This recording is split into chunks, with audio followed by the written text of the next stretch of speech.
those are guys that some of them are trained actors, some of them I just grew up with and know, and you meet a lot of people out in New York City, who are really creative and artistic people. I'm in my, this is my zone, shooting in New York City. Like, there's so many great places to shoot around here, and I think it's just a place that's rich with talent, so much talent, just like as soon as you step out the door. When you're around so much talent, when you're around so much artistry and people who inspire you, like, it's good stuff. It's just a really exciting time, with the technology. You can really tell your stories now with smaller cameras, and not huge budgets, and I think it's a good thing. I think it's just adapting, and that's what we have to do. Like, budgets, money is always great, but success is less about the budgets and more about how valuable you can make yourself to a lot of people. And in this industry, if you make yourself valuable to different personalities, different people, different artists, like, you'll get work, Success is about finishing what you intended. And not a lot of people finish what they intended to do. And it's a really important thing to stick with that. I really look up to, directors like Spike Jonze and Chris Robinson,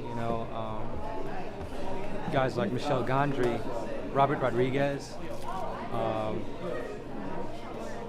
Steven Soderbergh. These are guys who are really not afraid to pick up the camera and direct, and are really self-sufficient in that they can direct and they edit, and then they score music, and Rodriguez especially, like, he's like one of my favorites, just because he just went out there and did it. My favorite all-time movie that was shot in New York City is probably Martin Scorsese's Taxi Driver, because it's not a New York that you can ever see now. You know what I mean? And it's not a New York that I lived through.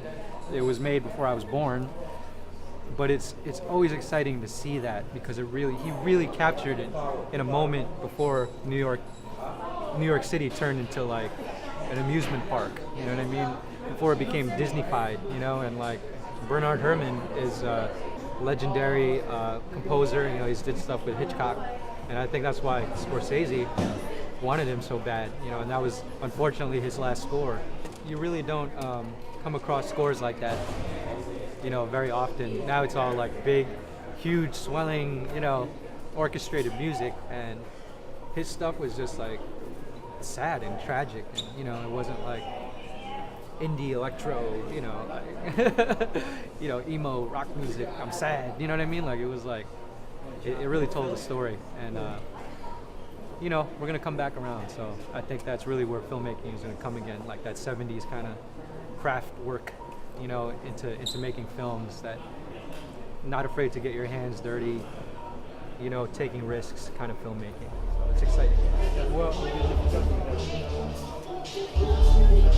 kill the audio! Kill the audio! Thank you! Thank you. I just really feel lucky that I'm able to do what I love to do for a living. And I think before, like when I was a little bit younger, I was always like not satisfied. I always wanted everything to happen now. And then, when I got married and I had a baby, I really started to live in the moment, and really appreciate any opportunities that I get, big or small. Like, everything was meant, to be, and that's why I really just enjoy what I do. I really love to work with an amazing crew. It's such a collaborative process, this kind of work, that you have to really be, you can't be mad about that.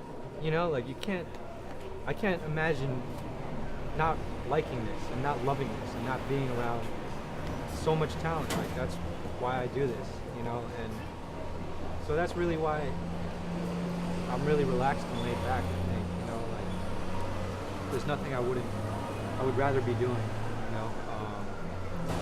and it's just, I just feel lucky.